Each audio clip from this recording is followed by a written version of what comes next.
Hi there. Today we're going to continue with Jungian studies. It is the same day, a little bit later. I'm going to get better at this as it goes on. I'm really not very good at it at the moment, which is okay, I've decided. Um, there's obviously an element of self-disclosure that is going to come up in this, and I'm cool with that too. We're not just analyzing Jung here, we're taking what Jung is saying to so that you can understand me, let's say. And I guess you have to assume that that's interesting, but it's also like a key into collective events. This is like, yeah, being recorded circa mid 2025, and there's rather a situation that I'm attuned to in what we call the world, and we're trying to understand that and relate to it through me, let's say. And that means that a certain, you know, a bit of fluency with Jung is going to help you, but certainly at least a facility with understanding me is also going to help as well. And it's been quite the time lately, of mine. I just turned 27 and, um, I feel that I crossed over a certain threshold where I'm now trying to articulate or express something which has become at least a bit more clear to me, r- um, rather than trying to get something that I don't already have. That distinction makes sense. Um, Certainly writing from, if you want to understand me more deeply, writing from the 20th of May, 2025, sit rep May 2025. Um, and then more recently, what we had overlooked from the 24th of May, that's publication. Earth, Aren't You Afraid of Pain? The Fountain of Eternal Youth, Sound of Gravity, Crisis Means Choice, and Forerunner. That is all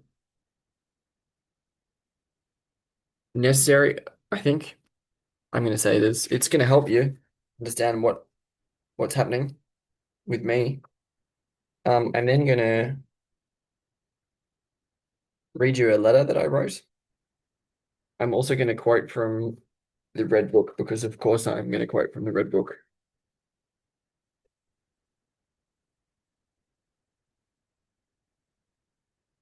Yeah. From November 13 to the following July, he remained uncertain of the meaning and significance of his undertaking, and concerning the meaning of his fantasies, which continued to develop. During this time, Philemon, who had proved to be an important figure in subsequent fantasies, appeared in a dream. Jung recounted, there was a blue sky, like the sea, covered not by clouds, but by flat brown clods of earth. It looked as if the clods were breaking apart, and the blue water of the sea were becoming visible between them. But the water was the blue sky. Suddenly there appeared from the right a winged being sailing across the sky. I saw that it was an old man with the horns of a bull. He held a bunch of 4 keys, one of which he clutched as if he were about to open a lock. He had the wings of the kingfisher with its characteristic colors. Since I did not understand this dream image, I painted it in order to impress it upon my memory.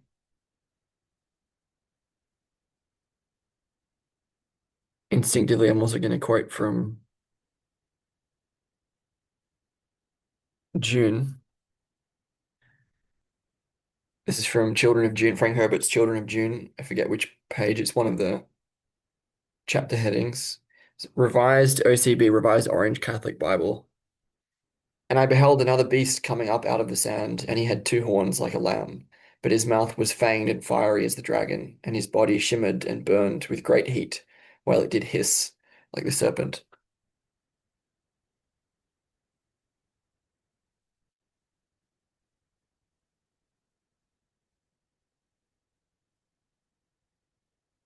I'm also going to quote a different one, also from Children of June. Chapters from the Book of Leto. The assumption that humans exist within an essentially impermanent universe, taken as an operational precept, demands that the intellect become a totally aware balancing instrument. But the intellect cannot react thus without involving the entire organism. Such an organism may be recognized by its burning, driving behavior, and thus it is with a society treated as organism. But here we encounter an old inertia. Societies move to the goading of ancient reactive impulses. They demand permanence. Any attempt to display the universe of impermanence rouses rejection patterns, fear, anger, despair. How then do we explain the acceptance of prescience? Prescience. Simply, the giver of prescient visions, because he speaks of an absolute, permanent realization, may be greeted with joy by humankind, even while predicting the most dire events.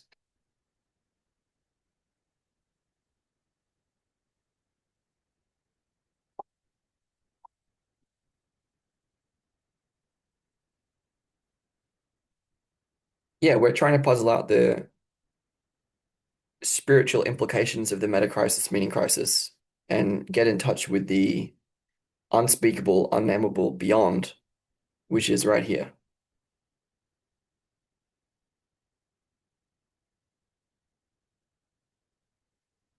So we're talking about what is, we're being with what is through the material in dreams. Um,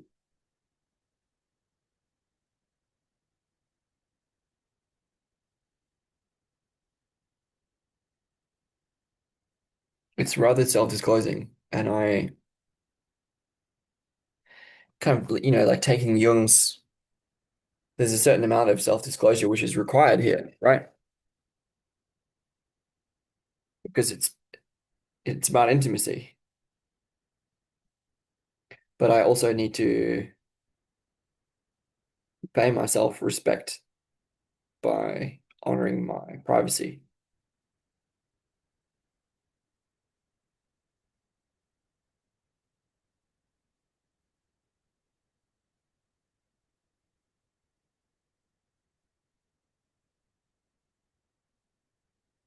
But I'm gonna lead into it.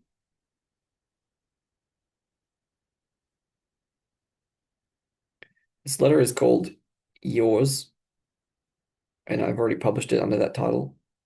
It's unsigned. It's addressed to my love, and it reads,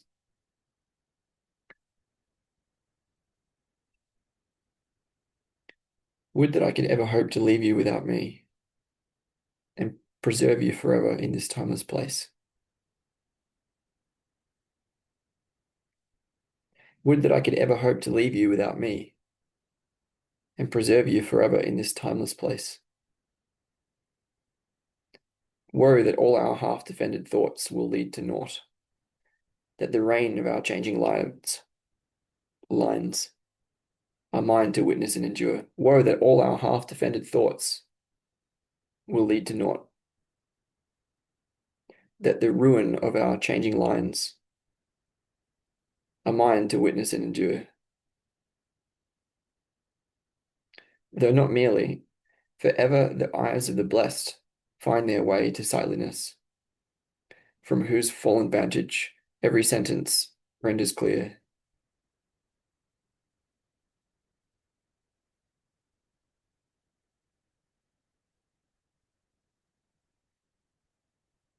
Beyond, I know a land untrammeled by desire, where the elder hymns and secret tales of my heart roll into the hills and flow beneath the river of our hidden valley.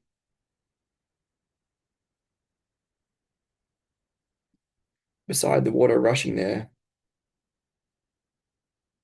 I could hear, through the call of your native wildness, songs of the great change, though the passion of their hearkening made the flowers bloom, and the lyre of their singing found my name.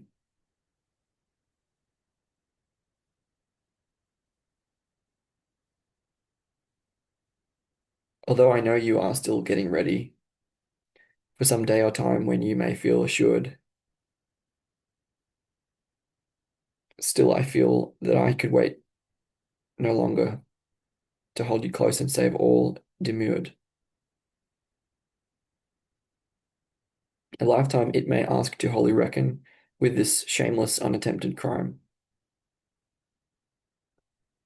Each day we step again upon the outline of the still awaking serpent of our lot. A lot, you see, has already been written, spoken in these voices, other tongues. We did not ask for archetypal genesis, but in these lands we dare not make the rules. Who am I to truly comprehend this? A geodesic, rainbow-clouded monster, uncontained, and so I fear, in verse and rhyme.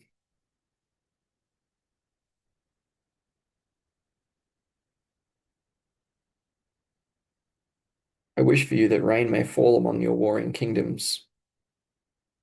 I wish that the swelling of your soul may burst the banks of your consignment and free you under tow of some great storm. I wish for you that all your banners gathered, so as one they might be swept into the pool. Swimming there, I wish that you may hear it, as the echoes of my silence thunder overhead, overturning ripples on the water. When you climb from the pool, I hope that you may cry to find me there as I have been. I wish that you may breathe the sunlight, gleaming in that sacred grove, that it may fall upon the unknown source of your wordless beauty.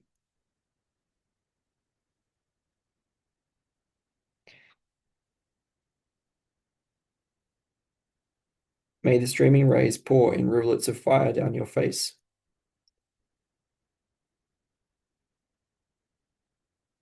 and burst open through your heart to melt upon your breast. May your body blaze as the pyre of your shining light on the day you find yourself naked from the pool among the trees. So it is written that the heat of your life's fire may etch itself across your soul, that in love you may come to know yourself, if not yet I, just as we were known in the ancient language.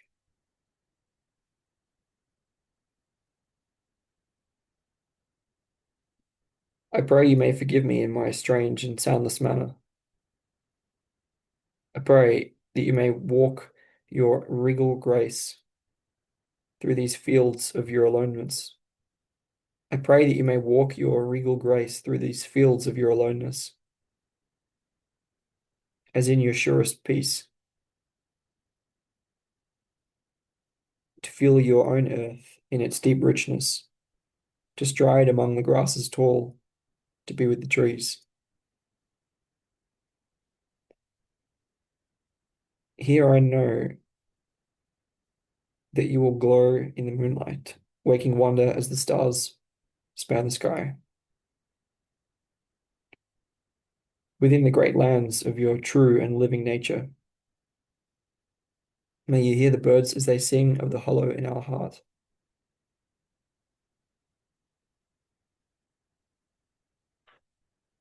Know as you watch that all may grow in the dawning sunlight.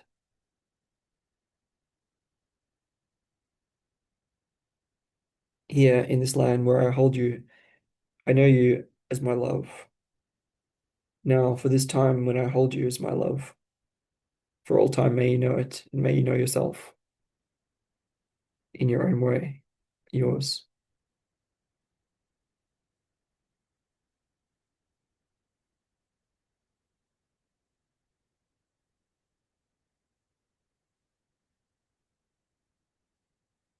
If you want to unpack that, I would recommend reading it. It is already published under the title yours.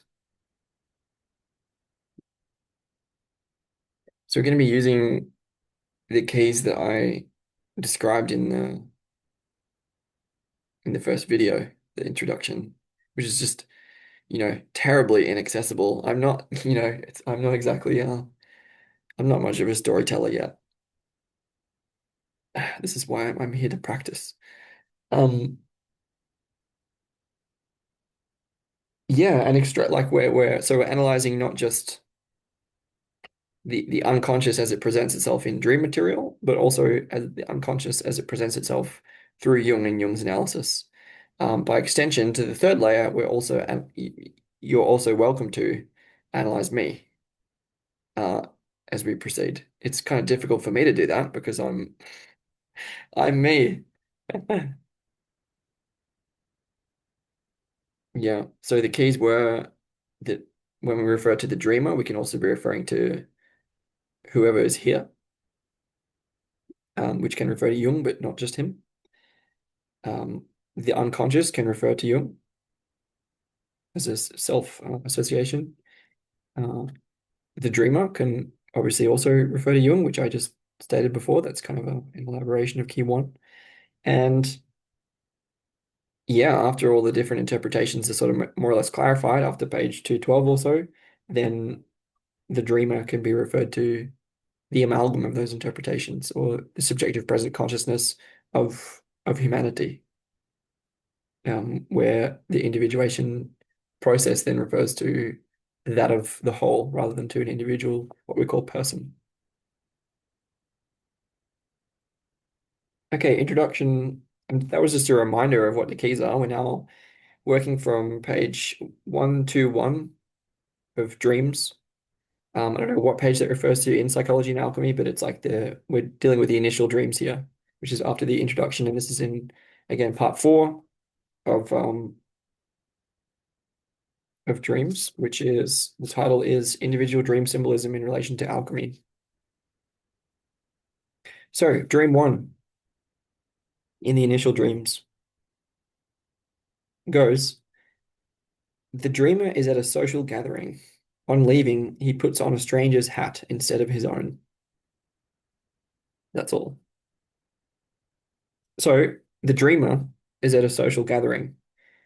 As discussed, the dreamer refers not just to um, the man, the person who dreamed these dreams, like where he obviously like dreamed of himself at a social gathering, right?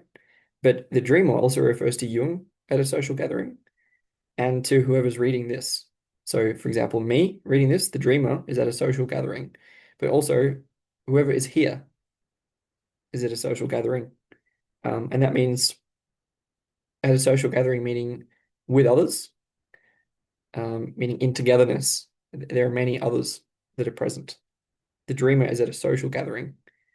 That social gathering can also, I would say, refer to life. So we're here at a social gathering. We're here in life. Um, on leaving, he puts on a stranger's hat instead of his own. On leaving can refer to death, to leaving life. Um, leaving in that context can also mean a call to adventure, as in Gibran's The Prophet. But leaving can just mean leaving the party that he was at, like a social gathering, which can just mean leaving back into isolation. Um, where on leaving, he puts on a stranger's hat instead of his own.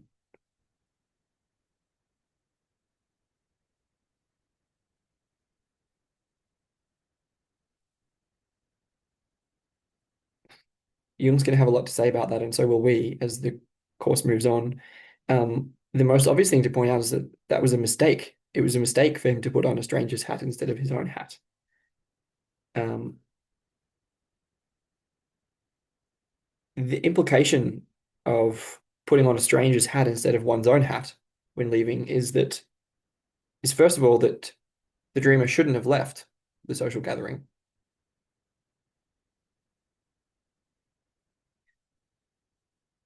Um,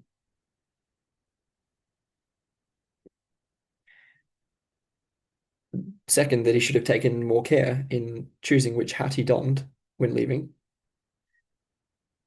Um, Thirdly, it implies that he's not wearing his own hat. Um, what this is basically going to refer to is that which perspective we adopt for interpretation.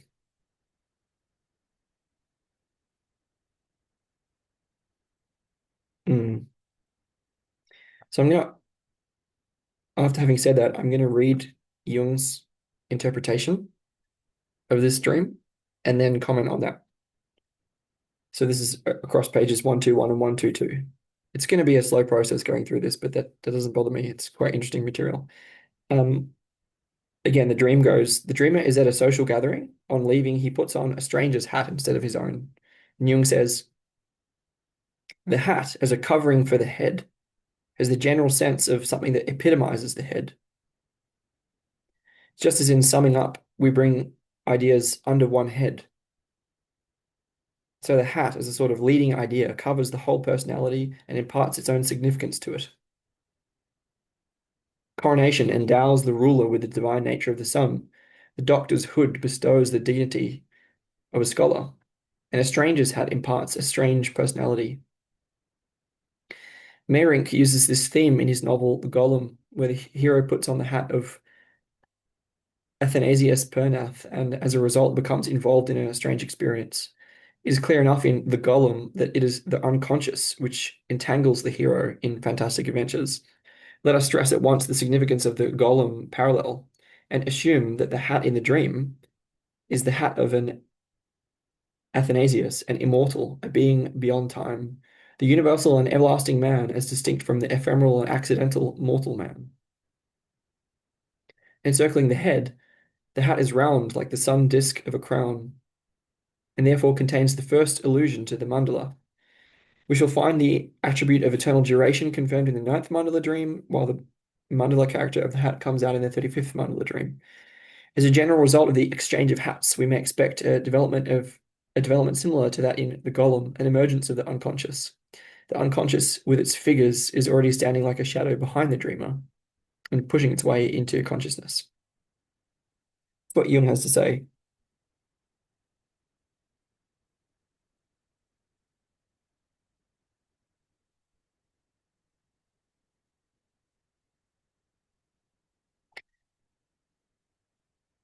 Um, what do I want to say about that?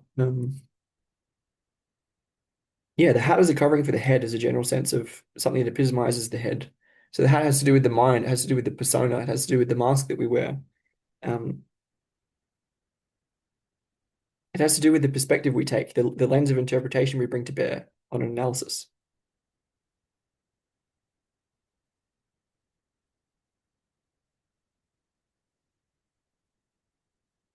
So there's something crown-like about it. There's something sacred to do with the crown, the halo, um, endows the ruler with the divine nature of the sun.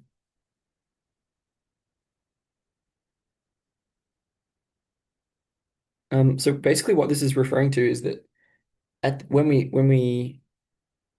leave, when we leave the gathering and go off into our own individuality, um, in this present context, we're adopting a certain lens of analysis that is not our own.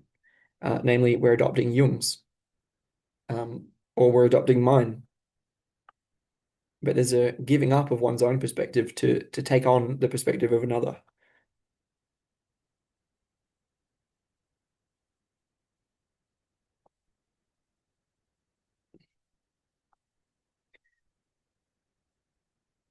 Yeah. The obviously the line, the doctor's hood bestows the dignity of a scholar. And yeah, there's a certain Jung's the capacity of Jung to offer an interpretation, um, as a doctor would, is self-protective. It's a way that he can um, defend his ego, allowing the unconscious to speak through him. Um,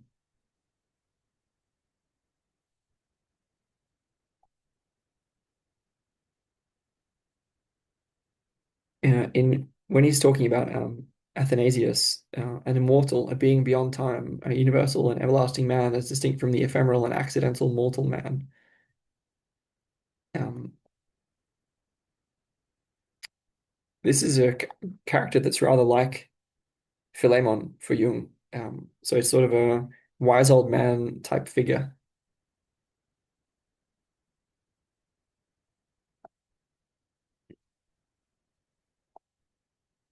what am I saying about that?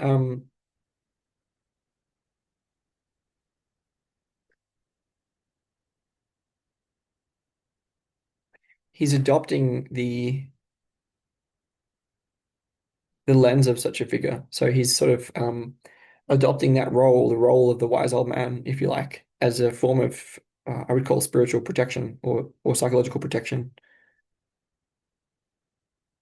It gives his ego the strength to proceed, essentially.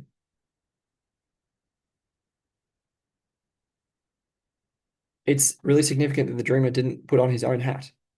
He puts on the hat of a stranger. That was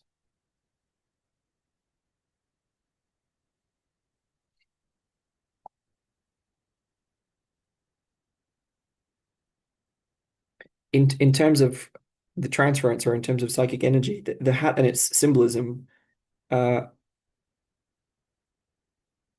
both a self-deception. They're both deceptive and a genuine endowment of heroism, meaning that when one adopts a certain perspective, that perspective is inherently limiting, but also inherently enabling. There's an there's an heroic quality that is implied by the adoption of a certain perspective or a certain interpretation.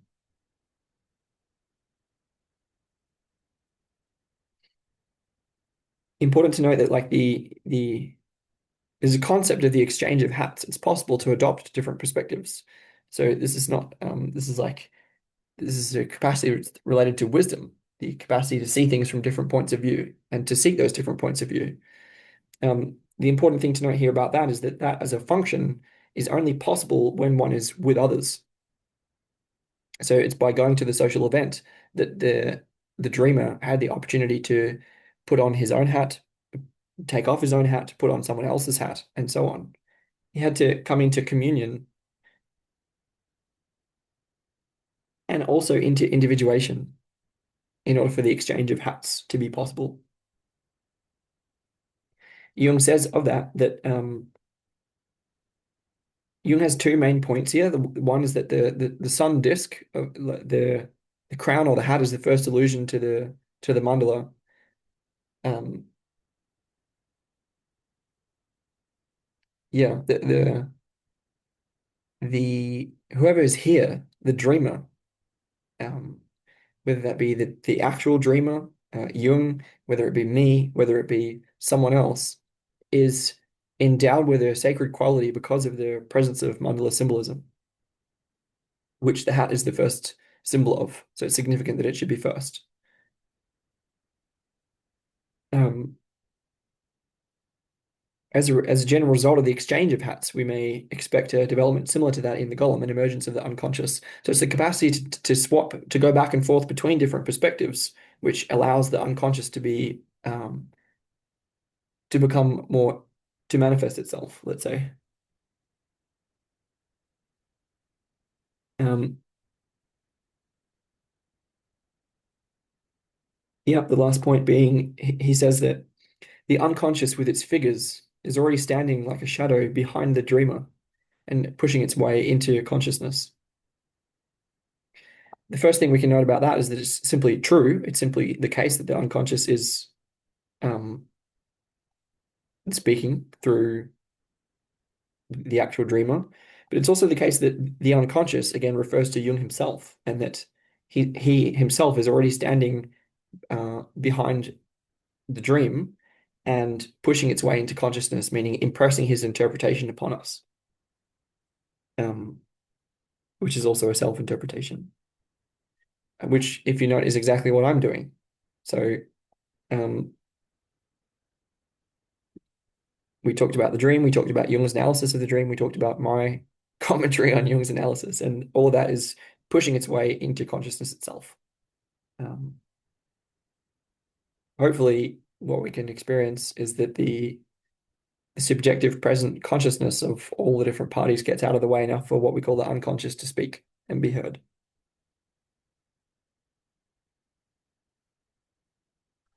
Now, that was the first dream. We're now still on page 122, and we're going to look at the second dream, which is much shorter than all of that. The second dream goes, the dreamer is going on a railway journey, and by standing in front of the window, he blocks the view for his fellow passengers. He must get out of their way. The dreamer, obviously, as we've discussed, refers to Jung and whoever is reading the text, whoever's here. A railway journey can refer to life. It can refer to the life journey. It can refer to the journey through the text. It can also refer to the journey through the dreams, through the sequence of dreams, or through the sequence of interpretations. So by standing in front of the window,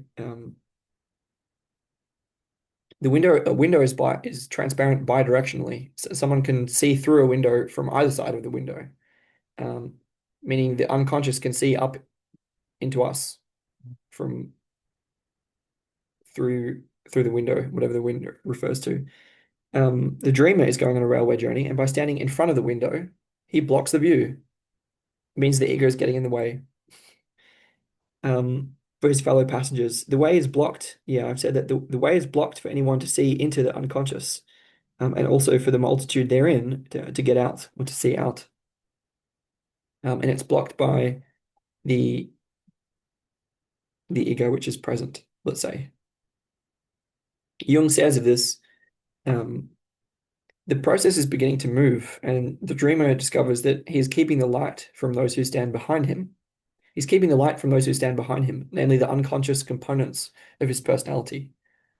We have no eyes behind us. Consequently, behind is the region of the unseen, the unconscious. If the dreamer will only stop blocking the window, consciousness, the unconscious content will become conscious. Um, that so clearly applies to Jung himself. Like the idea is that this extended process of analysis is a self-disclosure of Jung's, and that if he could just stop giving such a scholarly, um, sort of rationalistic, mental, egoic analysis, that what's actually trying to speak through Jung could speak. Note that the exact same thing is true of myself, which you should probably infer throughout. Um, I've written that the moral is that do not allow an identity-infused interpretation by Jung, oneself, or anyone else to impede the passage of unconscious contents from unconscious to unconscious. So the unconscious is speaking to itself through all the different parties who are present. Um, Jung relates that in kinship libido in chapter 2 of Psychology of the Transference, if you want to look into that more. We're going to do, I think, 4 dreams and then stop because dream 3 and 4 take a little bit longer.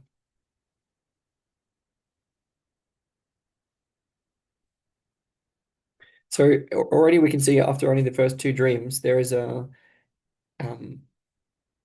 a sacred significance which has been imparted to the subjective present consciousness of whoever is here, as represented by the mandala symbolism, namely of the hat in the first dream. We can then also see that um, the, the ego is also impeding, it's also getting in the way despite that quality. And that's why Jung's whole task here, and again, the task of anyone who's present, is to honor the dignity of the subjectively present conscious self, while also allowing the unconscious to speak and to manifest itself through us, which is a very difficult balance to strike.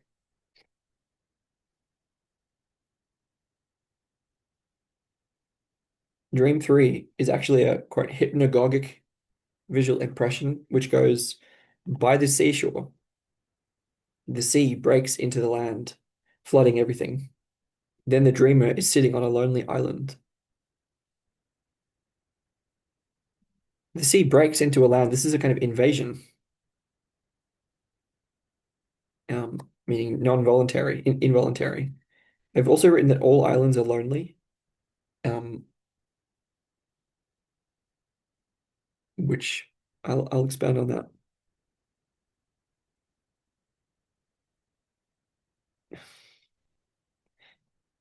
Yeah, so I've written that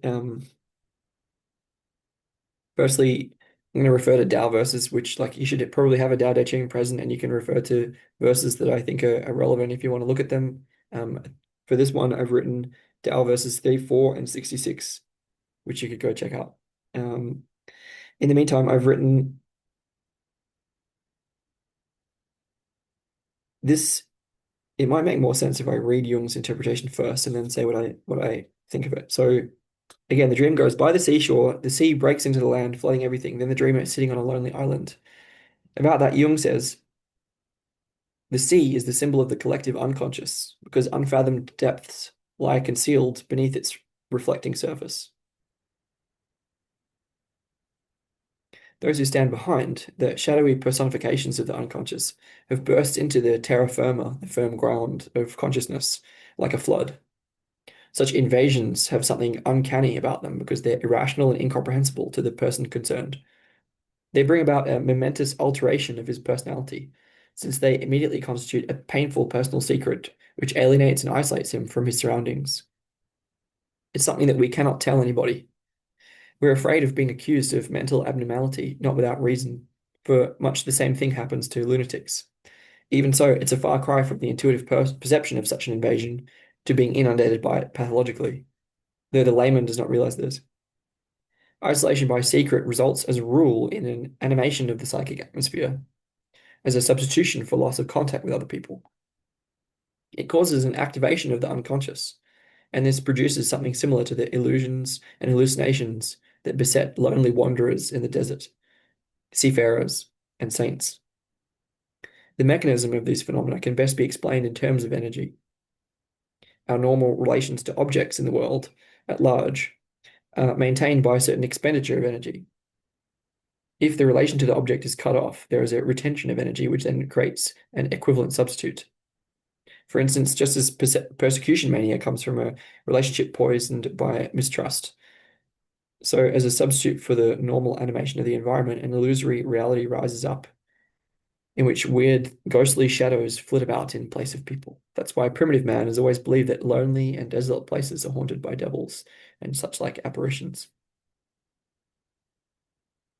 Now, this is where we can sort of first start to substantiate that the whole commentary is a confession. Or this is Jung saying, here's how I see it, which isn't, that shouldn't be, it's not like radical for me to point out, I don't think. I've said, yeah, by the seashore, the sea breaks into the land, flooding everything. Then the dreamer is sitting on a lonely island.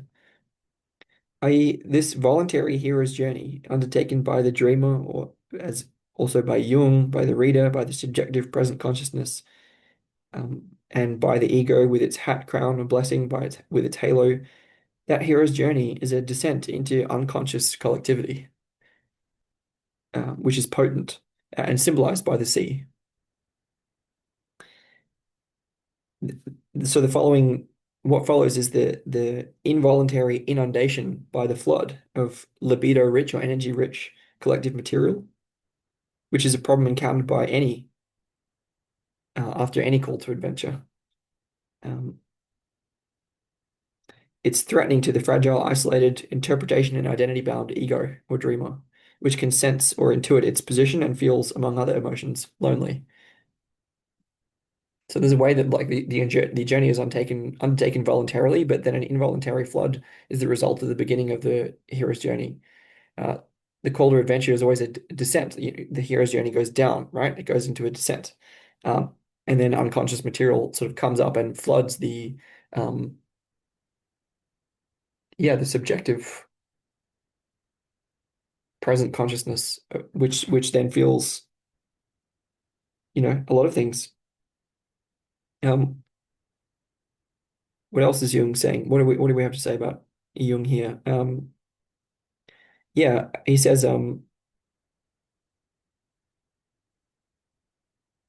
unfathomed depths lie concealed beneath its reflecting surface. Um, unfathomed depths lie concealed beneath our reflecting surface.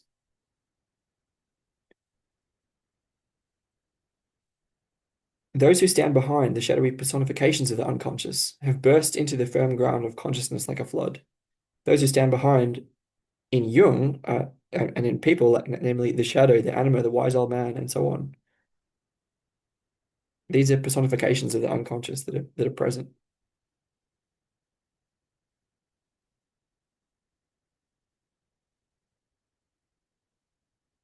Yeah, the personal significance to Jung is relevant here, and it's important to have read um, Shamdasani's foreword to Jung's Four Archetypes, published in 2010, to understand that personal context.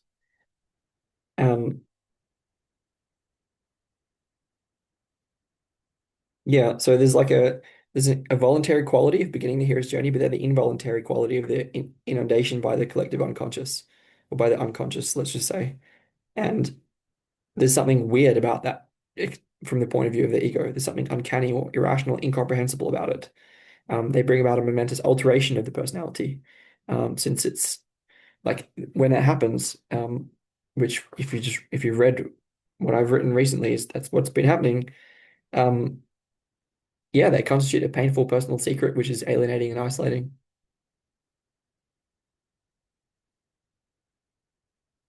As in, Jung knows about this from personal experience, um, as do I might say.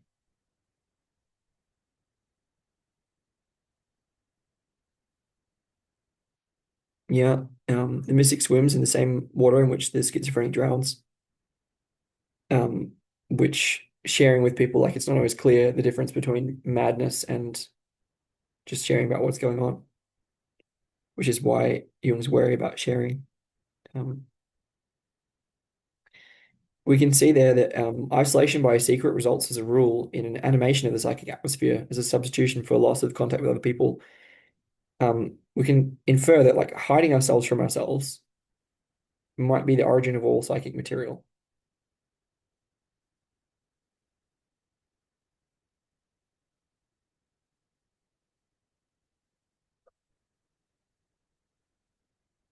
That's interesting. I'm leaving that behind though.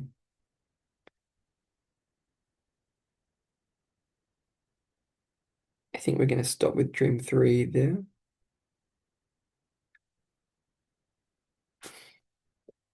Just at the end, he's saying that,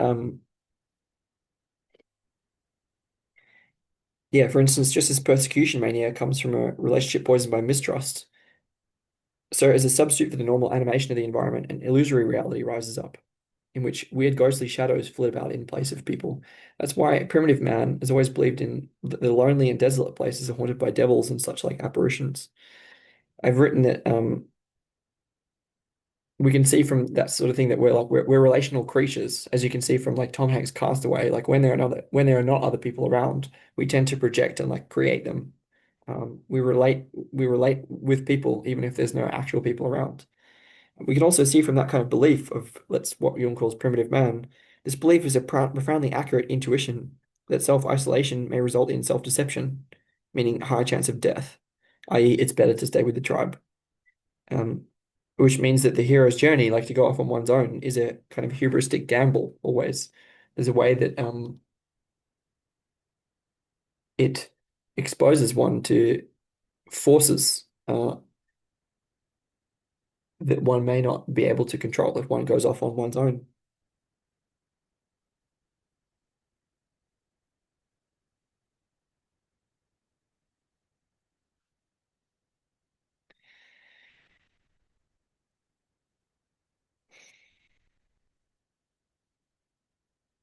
Okay, we're going to do Dream 4 and then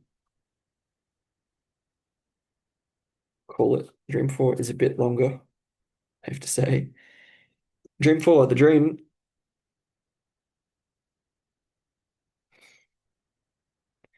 dreamer is surrounded by a throng of vague female forms.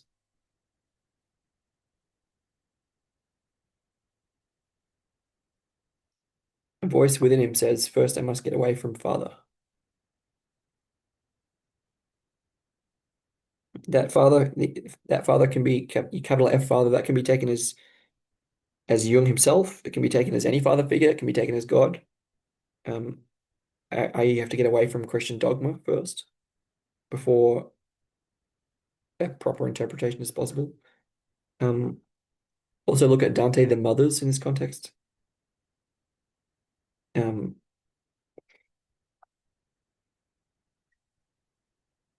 okay, what Jung has to say, Jung has quite a bit to say, so I'm going to stop at different points throughout. He first has to say that um, Here, the psychic atmosphere has been animated by what the Middle Ages would call succubi. Succubi.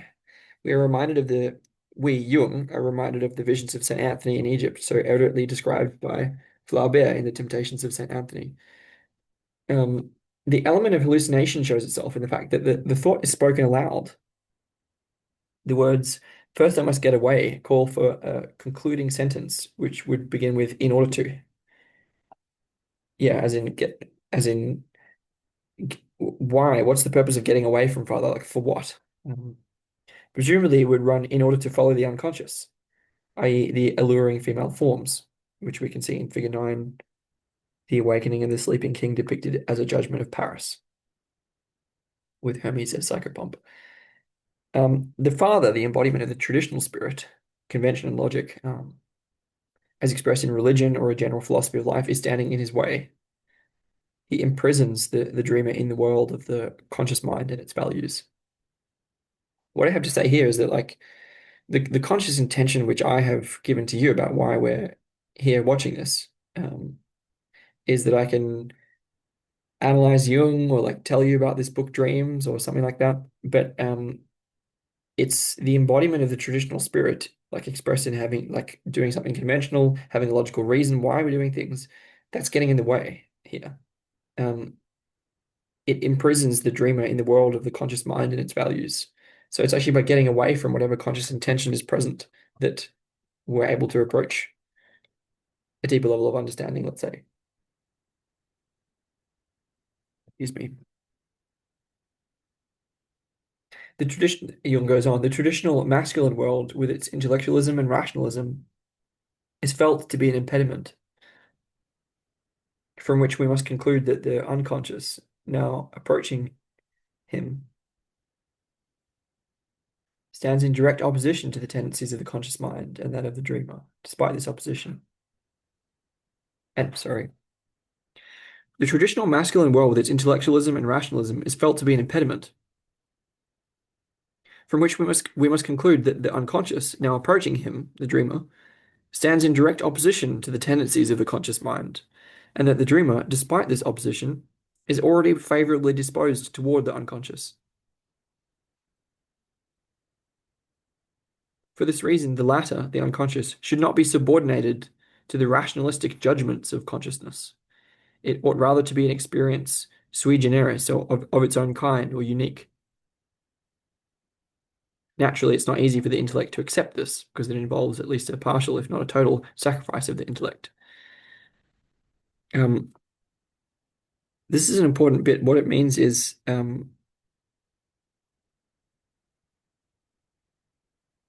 yeah, so I've been communicating in a sort of hyper rational, let's say, hyper intellectual way, and I can imagine that you feel that to be an impediment, because it's kind of hard to get to know me, Sam, right? You can feel that as an impediment. Um, you can conclude from that that the unconscious, meaning Jung, first of all, but also meaning the unconscious proper, which is now approaching us, now approaching whoever's here, stands in opposition to the um, rationalistic, logical tendencies of the conscious mind. We can also infer that whoever's here is already positively predisposed towards the unconscious, towards whatever is trying to speak through us beyond our um, rational preconceptions of what's going on here. Um, and that means that it's not something for us, the unconscious and what it's trying to say here is not something for us to judge or to evaluate. It's something that we should allow to speak for itself. It's unique if it's of its own kind. It's not subject to our rational judgments. It's like so that means that I, for example, am trying to allow the unconscious to speak through me, and I have to kind of get out of the way to allow that to happen. Um, which is it's a hit to the old ego, let's say, because I don't know what I'm trying to say, and I wish that it made more sense. It involves the sacrifice of the intellect. Yeah. We can also see that the unconscious moves and floods through both through and at the dreamer, through and at Jung, through and at anyone who's here. And it's assisted by an approachable, favorable relational attitude or disposition between all parties. So the unconscious is trying to speak to us and through us, and there are these separate islands of consciousness that are present in the dreamer, in Jung, in myself, and in whoever is here. And to facilitate the transference of whatever the unconscious is trying to say to us and through us, it helps for us to have a relational affinity, to have a good attitude or disposition towards each other. So not being too hard on Jung, for example, but not too easy either. Um, yeah, Jung. So Jung then goes on talking about the sacrifice of the intellect in that context. Um, Furthermore, the problem thus raised is very difficult for modern man to grasp. For to begin with, he can only understand the unconscious as an inessential and unreal appendage of the conscious mind, and not as a special sphere of experience with laws of its own.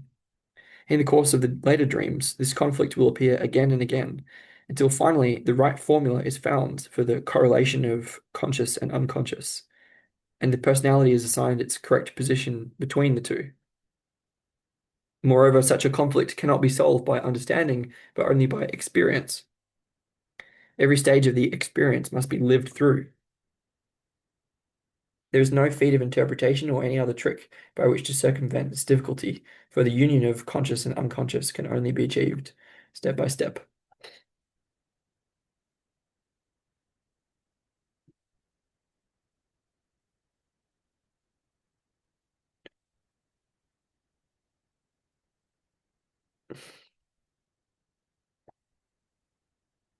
And if I have to I have much to say about that.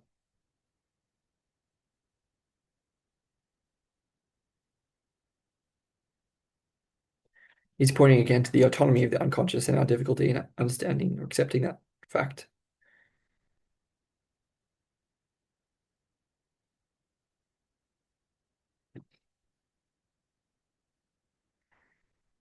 It's only at a certain point in the sequence that we will come to have the right relationship with the unconscious. It's also only at a certain point in life that we will do that. There's a certain amount of lived experience which is necessary that a greater understanding by watching this is not going to help with, or by articulating this, I might add. Um, if you refer each of the dreams to mean each of the lives, then you can apply reincarnation theory. And like after having read Chris Beisch, for example, I recommend a bit of Beisch and a bit of Groff and say that every stage of the experience must be lived through. This is like um, until we reintegrate the deeper layers of we could call unconscious experience or trauma, then there's a conflict that arises again and again. We don't understand the autonomy of the unconscious, and um,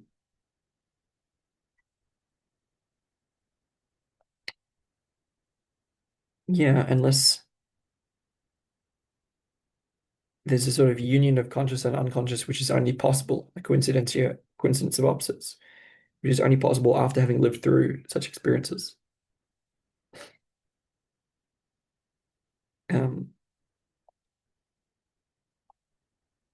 on that conflict, you can refer to hexagram three of the I Ching, which is about separation. Um, Basically, the insight here is that a balanced attitude is required, not too hostile, but not too subservient, to allow proper flow. Jung goes on, the resistance of the conscious mind, or of the reader, or of Jung himself, the resistance of the conscious mind to the unconscious, and the depreciation of the latter, of the unconscious, were historical necessities in the development of the human psyche. We had to devalue the unconscious in a way. For otherwise, the conscious mind would never have been able to differentiate itself at all. That's interesting. You're only saying that the the the differentiation, the elaboration of the conscious mind depended on our devaluing of the unconscious. But modern man's consciousness has strayed rather too far from the fact of the unconscious. Um, we've even forgotten that the psyche is by no means of our design, but is for the most part autonomous and unconscious. Consequently, the approach of the unconscious induces a panic fear in civilized people, not least on account of the menacing analogy with insanity. The intellect has no objection to analyzing the unconscious as a passive object. On the contrary, such an activity would coincide with our rational expectations. But to let the unconscious go its own way and to experience it as reality is something that exceeds the courage and capacity of the average European. He prefers simply not to understand this problem. For the spiritually weak need, this is the better course, since the thing is not without its dangers. Yeah, there's a way that one must become uncivilized through shadow integration, to be able to handle the material which arises. It's all very well to sit in a from a perspective of analysis, right? But to actually experience the unconscious speaking for itself is a bridge too far a lot of the time, including for me, you know. Um,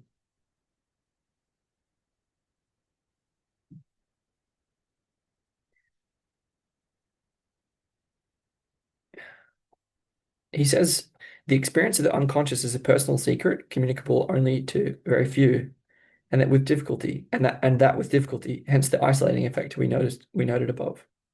Um, Jung feels ashamed of the voice of the unconscious speaking through him. Much as I do, I might add, but I mean, this is a first opportunity to start talk about the connection between the shadow, masculine shame and anger, um, and the voice of the unconscious. The unconscious speaks through me, sort of on the other side of the voice of the shadow, is what I'm going to call. And shame and anger are key parts of that. There's not really a way to proceed where we can't, um, where I can't, for example, admit my, um, I mean, I don't exactly, I guess I do feel ashamed, but I'm also able to talk about shame, I feel, I hope, in a way which is like, well, I'm just naming what is. Um, it just happens to, yeah, I mean, it strikes a chord, right? It strikes some pretty clear notes in me, and this is why I'm the one that's here talking about it. Um,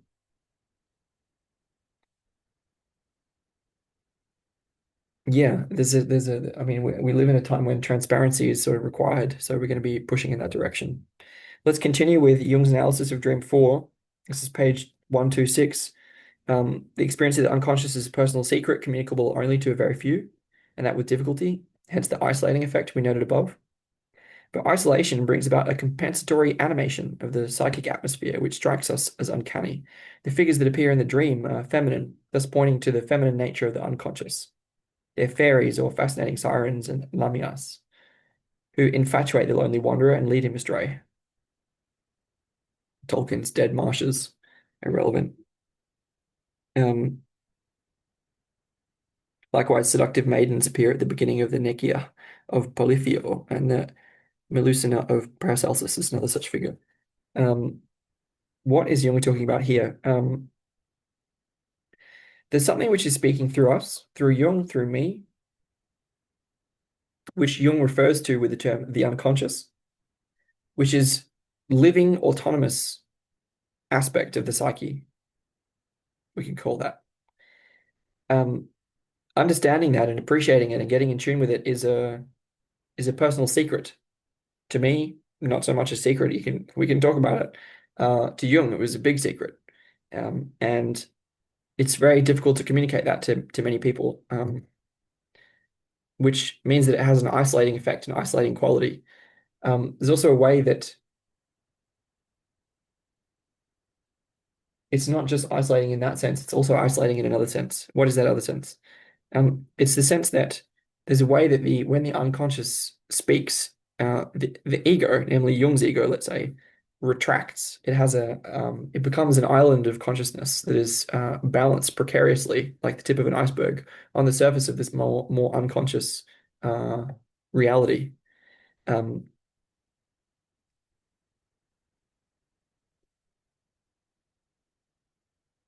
it isolates the ego within itself, and leads Jung into introversion, and that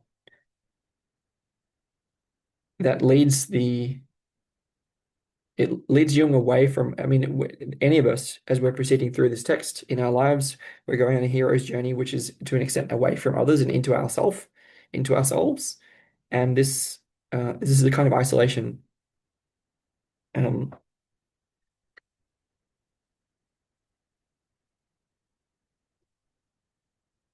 it, that isolation, Jung says, brings about a compensatory animation of the psychic atmosphere, which strikes us as uncanny. Um, what does that mean? And this is referring to the dream. It's like, you know, this is like the sea has broken into the land and floods the surroundings, and the dreamer is then on a lonely island. Um, so there's an aversion to the flooding of the collective unconscious, and um, the consequence of that is an a animation of the inner psychic atmosphere, um, which shows up, which appears as this throng of feminine female forms, which have a threatening quality.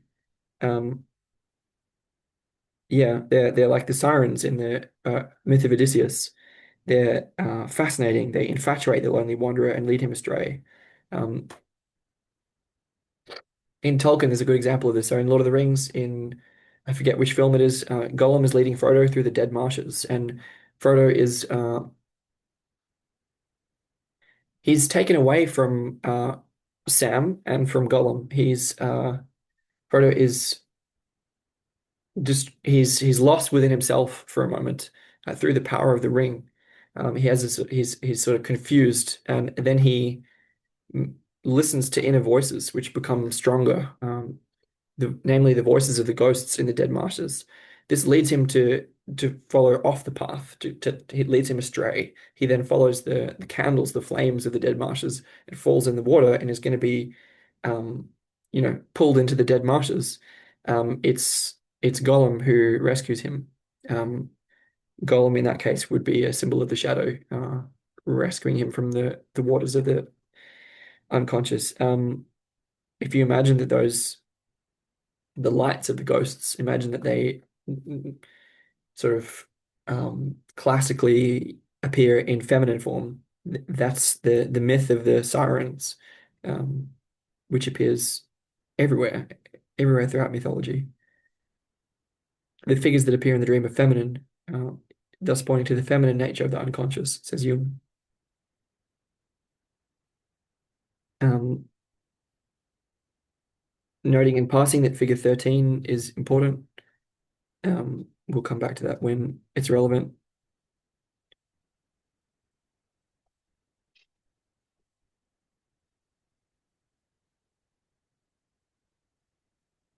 The footnote on Nicaea is also important. I won't go into it. I'm going to leave it. And I'm also going to do Dream 5 because I feel like it. Um, it's not so long. Dream 5, this is on page 128. Dream 5 goes visual impression. A snake describes a circle around the dreamer who stands rooted to the ground like a tree.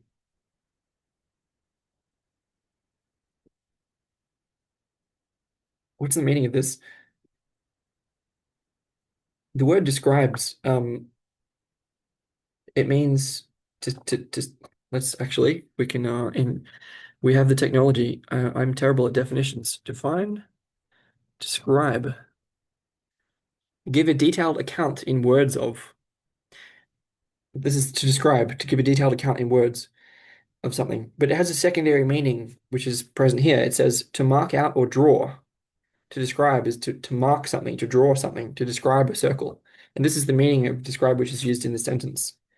So the progression of dreams so far has been that the um, taking on a different hat at a party, going off away from the party, being on a railway journey and blocking the view of other passengers, so we have to get out of the way.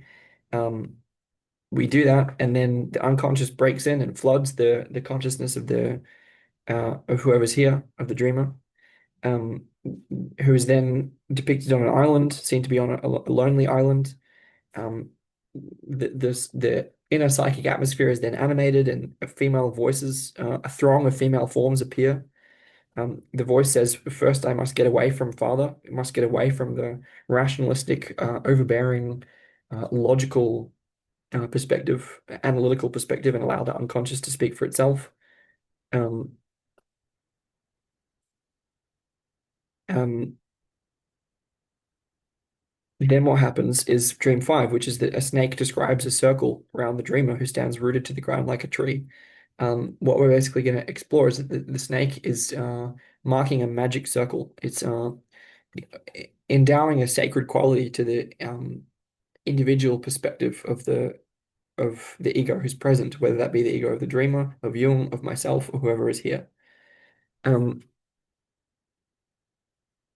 Jung's commentary on this dream, it's not very long. It goes, the drawing of a spellbinding circle, see figure 13.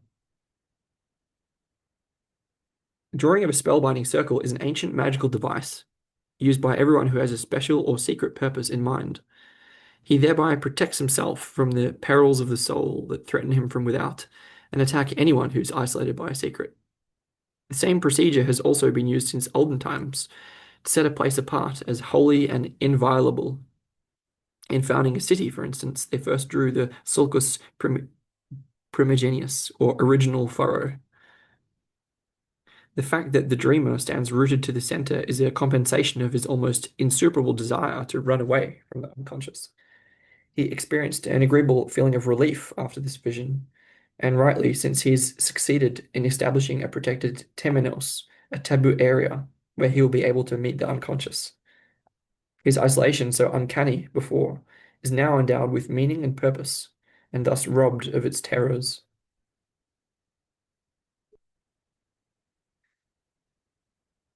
Um, this means several things. The idea of the temenos is extremely important. It's going to come up many different times in what follows. It's a the having faith in one's own individual interpretation endows it with a sacred quality, and in from that protected sphere, like protected from the influence of others, undue influence of others, say one is there able to meet the unconscious. Um, if you compare it with Dream 4, um, having escaped the fatherly influence, like having escaped the adoption of someone else's interpretation, namely Jung's, the reader is free to devise their own way through what follows. So there's a way that by separating ourselves from the truth of the Jungian interpretation, we're able to derive our own interpretation, and this is uh, enabling. It's also emboldening. It comes with the sacred significance of the hat from Dream One. Like there's a way that the individual quality of the halo, the crown, the mandala symbol, the hat, it gives a validity to the individual interpretation, um, similar to the temenos. The circle around the dreamer described by the snake is a, the second instance of a mandala symbol. Actually, the island is also circular, so I don't know if that would qualify. Um, what this means is that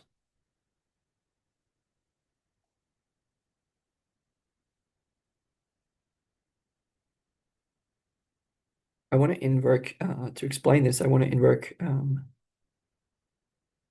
figure 13. Figure 13 is the tail-eating Ouroboros, the serpent, as the prima materia, as the first material of the alchemical process. Um,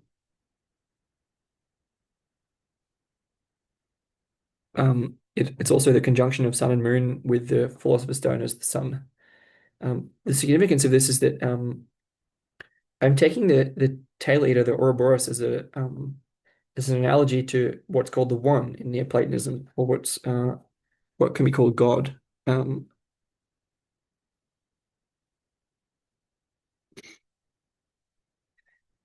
the thing here, I'm trying to work out how to talk about this.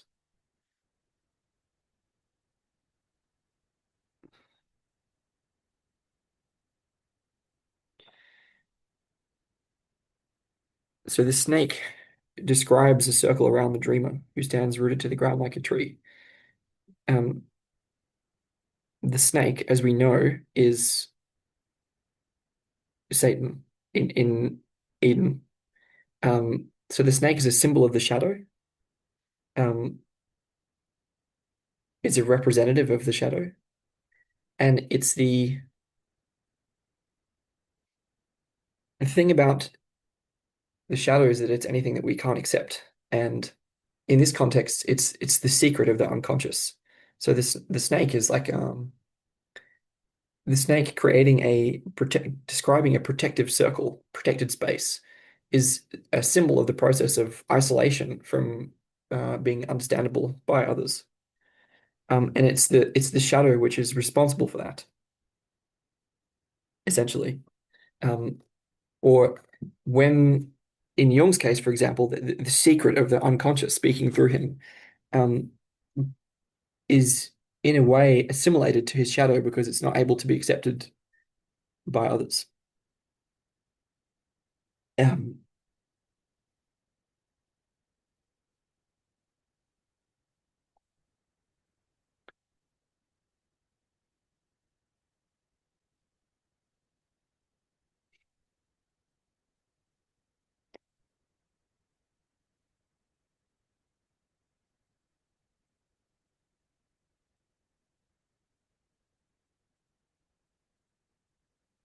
yeah, so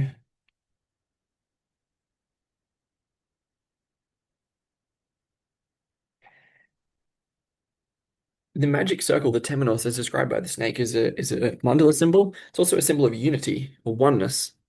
Um, it's able to protect oneself from the undue influence of multiplicity, of chaos, of complexity. Um, so it's when one is sort of in threatened by the inundation of consciousness. Consciousness is sort of of the unconscious. Sorry, in this context, is sort of symbols of that the sea, which have qualities. It has qualities of chaos, of multiplicity, and of complexity. And in response, we need to compensate with sort of a protected space, which allows access to unity, oneness, to simplicity in the face of that multiplicity, chaos, and complexity. Um,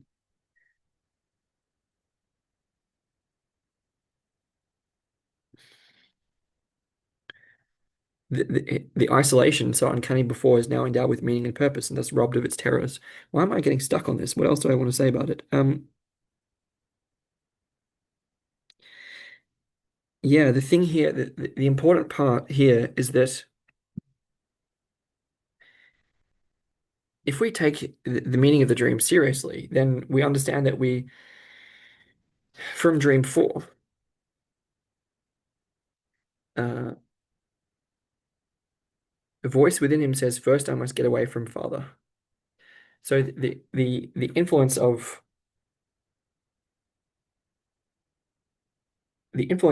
Jung here is not really helping us in a way. We have to get away from his interpretation, and by extension, you would have to get away from mine.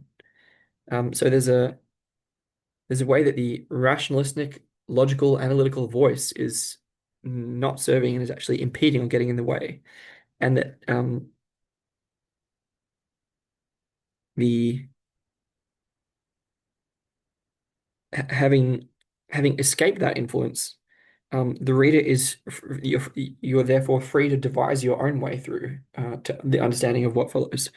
Um, Connection to the one where where the one from Neoplatonism is an analogy of God, let's say. A symbol of that is the Ouroboros, and it's one's personal connection to the one, to the primordial chaos, to God. And it's one's faithfulness to that beyond the idolization of me or of Jung or of anyone. That's what allows one to see the way clearly, and to forge a path through the thicket of interpretations that is following us. Um, the drawing of the temenos affords that because we're able to meet the unconscious from only from out of that place, of the individuality of the personal connection, which is what's important there. So in some way, the process consists of shadow integration. It involves a connection to the Ouroboros serpent or to the prima materia. Um,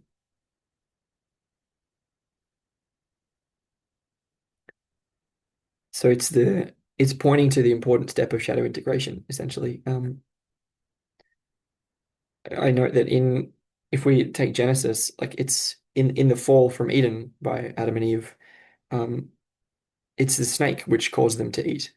It's the shadow essentially that caused them to eat and then see and then fall. And they fall into individuality. They fall into their humanity. Um,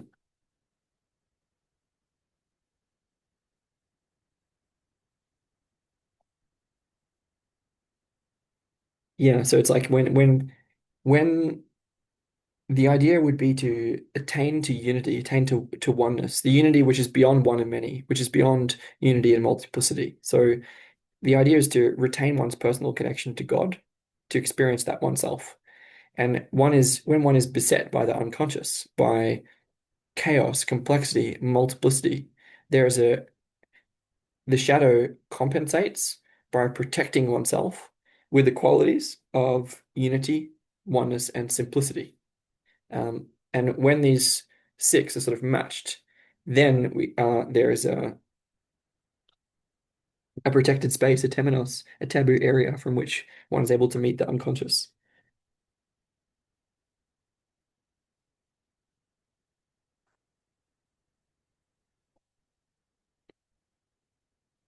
I'm going to do one more, a little bit more.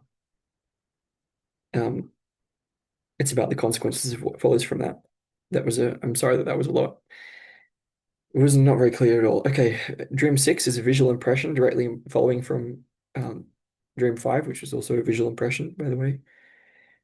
Dream 5, when a snake describes a circle around the dreamer who stands rooted to the ground like a tree. No commentary on the tree part yet. We'll get to that later. Dream 6, the veiled figure of a woman seated on a stair. What's unpacked here is that the integration of the shadow, the accepting of one's own dark side, the secret about oneself, the fact of the unconscious trying to speak through one that one cannot uh, properly articulate. This integration of the shadow allows one access to the anima. It allows one to speak to the feminine within oneself. Is a good way to think about it.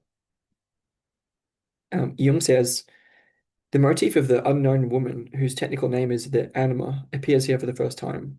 Like the throng of vague female forms in Dream 4, she's a personification of their animated psychic atmosphere. From now on, the figure of the unknown woman reappears in a great many of the dreams. Personification always indicates an autonomous activity of the unconscious. If some personal figure appears, we may be sure that the unconscious is beginning to grow active. The activity of such figures very often has an anticipatory character. Something that the dreamer himself will do later is now being done in advance. In this case, the allusion is to a stair, thus indicating an ascent or a descent.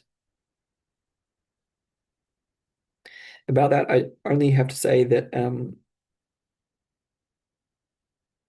it could also indicate sitting in the middle of the stair, which refers to Mercury later on, which we will get to, and to Kidir in four archetypes,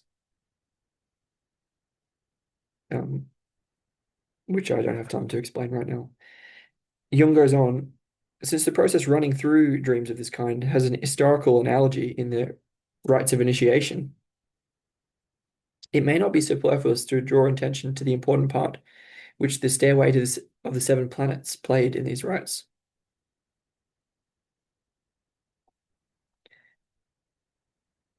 Just very briefly to say that Jung is saying that there's a process that's running through these dreams, which is pretty obvious. Like this is a hero's journey sort of thing. And he's saying that it's an analogy to initiation rites. So this is an initiation ritual that we're sort of going through right now. He's saying that in that context, he can draw attention to um, the role of the stairway of the seven planets, which is played in those initiation rites. Um, the seven planets being, don't have my other texts with me, so I think it's what like Mercury, Mars, Venus, uh, probably Earth, Jupiter, Saturn. Those are the inner planets. What's the I guess I don't know if Sun and Moon, maybe Saturn is not included. I'm not sure. Anyway, um, the initiations of late classical syncretism, already saturated with alchemy, were particularly concerned with the theme of ascent,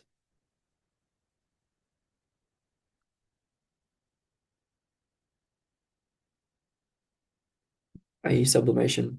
The ascent was often represented by a ladder, hence the burial gift in Egypt of a small ladder for the car of the dead. The idea of an ascent through the seven spheres of the planets symbolizes the return of the soul to the sun god from whom it originated, as we know, for instance, from Firmicus Maternus. Thus, the Isis mystery described by Ap Apuleius culminated in what early medieval alchemy, going back to Alexandrian tradition as transmitted by the Arabs, called the solificatio, where an initiand was crowned as Helios. Okay, let's unpack this a little bit. So all of that is not. There's some things of significance there. Yeah, I mean the figure is a veiled woman sitting on a stair, um, which implies an ascent or a descent or sitting in the middle of the stairway. The stairway of seven. This is first significance of numbers in this text. Um, Jacob's Dream, The Watercolor by William Blake is a good example of the spiral staircase that is relevant. And the stages of the alchemical process. There's a theme of ascent and descent and progressive ascent and descent. For example, in Plato's Cave, which is relevant. I'd also recommend, yeah, as I said, practice of psychotherapy. Um, check out seven in the index, for example, pages 203 to 10 in Psychology of the Transference. And on Mercurius as seven, planet seven metals um, in the same text. Also, index seven in four archetypes is helpful. Um, what do I have to say there?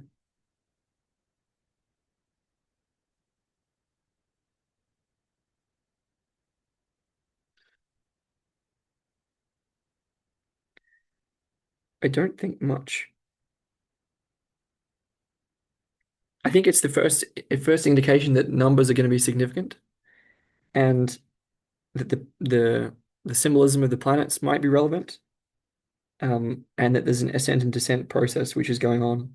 Um, it's also like yeah, there's an idea of an initial crowning, which we saw with the hat. There's then a descent into the unconscious, and then a return eventually to the one at the beginning, the return of the hero's journey. Say this is um, symbolized by the solidification. The solidification is like the imagine like to turn something to make something sun-like is um or to crown it. This is solidification.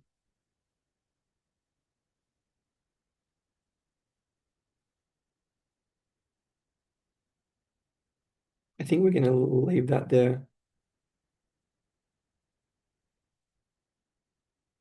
I'm just gonna actually, yeah, I'm gonna finish with Dream 7, which is a visual impression. It's a pretty short one. The veiled woman uncovers her face.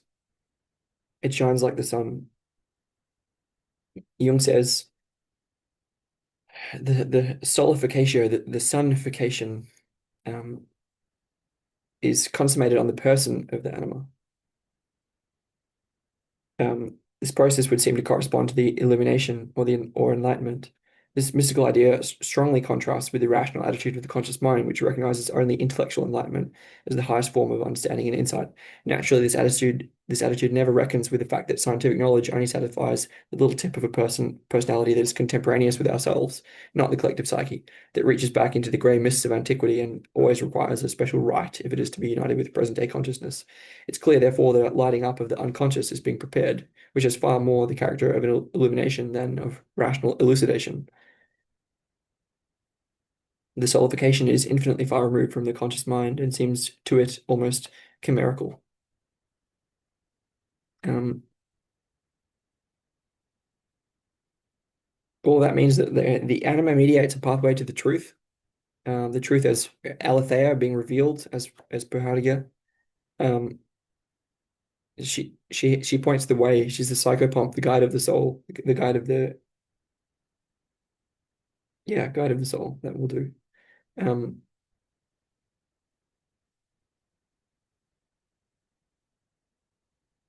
we don't quite know yet whether Jung's anima is getting in the way or not, whether Jung's anima is helping us or not. Um, the anima figure is a personification or representation of the unconscious, obviously, and also of enlightenment by the unconscious.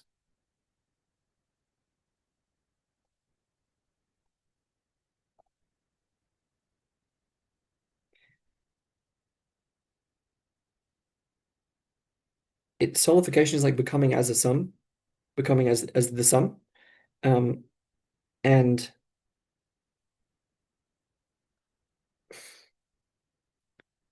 the, what this is actually extremely significant. It points to the enlightenment, the route to enlightenment, the route to illumination, and um,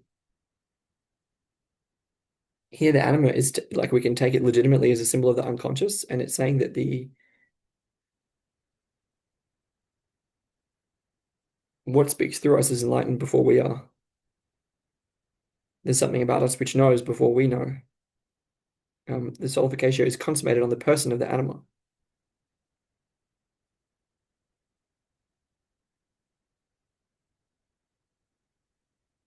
Yeah, when we unveil ourselves, when we reveal who we are, um, we can shine like the sun, but we can also be pretty ugly. Yeah, it's clear, therefore, that a lighting up of the unconscious is being prepared, which is far more the character of an illumination than of a rational elucidation. Yeah, okay, we're stopping here. We're on page 131, and we're about to get into Dream 8. So far, the anima is pointing the way into deeper dialogue, the feminine side. Um, yeah, I'll leave this where it is. Bye.